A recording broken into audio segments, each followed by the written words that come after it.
السلام علیکم، زه یم ستاسو ورور نواب علي او تاسو ګورئ چینل د ادب مرسته. نن موږ راغلي یو د عبدالله عادل صاحب خواله چې دوی ډېر په کم عمر کې شاعري شروع کړې ده او هیله لرو چې ستاسو به د شعر نو ډېر زیات خوښ شي. نن به موږ د دونه څه شعرونه اورو.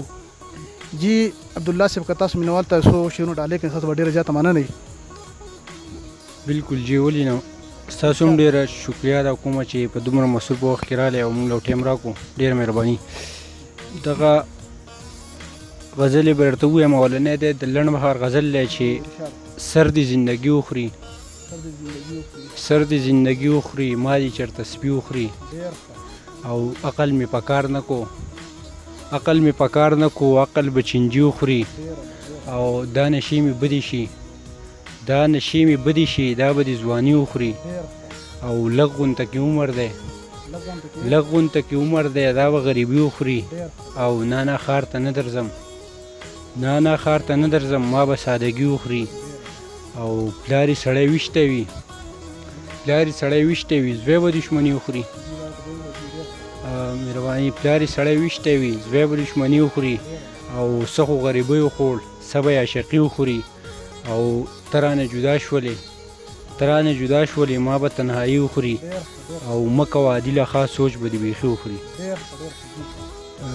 دغه بل یو غزل دی، دا به درته ووایم چې موږ دې اخته کړلو په غم صاحبه، موږ دې اخته کړلو په غم صاحبه، قدم دې نه ږدو په قدم صاحبه او په دې تیارو کې به تر څو پورې یم، په دې تیارو کې به تر څو پورې یم، ما نور آزاد کا دلته مرم صاحبه او د زندګۍ هډو پروا نه کوم، د زندګۍ هډو پروا نه کوم، نور د سزا خولې له درځم صاحبه او ته په ټوپک باندې ما مه یاروه، ته په ټوپک باندې ما مه یاروه، ما هم راغستی دی قلم صاحبه.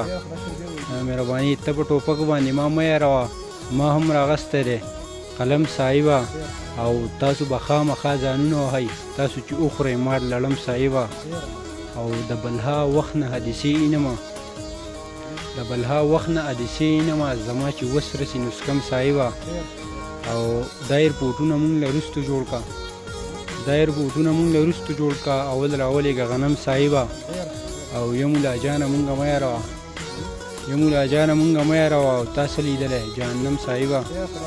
مهرباني. یمولا جانه مونږه مه یاروه، تا څه لیدلی جهنم صاحبه او صاحبه تا کې جوړې لوی کمال دی، عادل دې جوړ کو په یو دم صاحبه. ډېره مهرباني.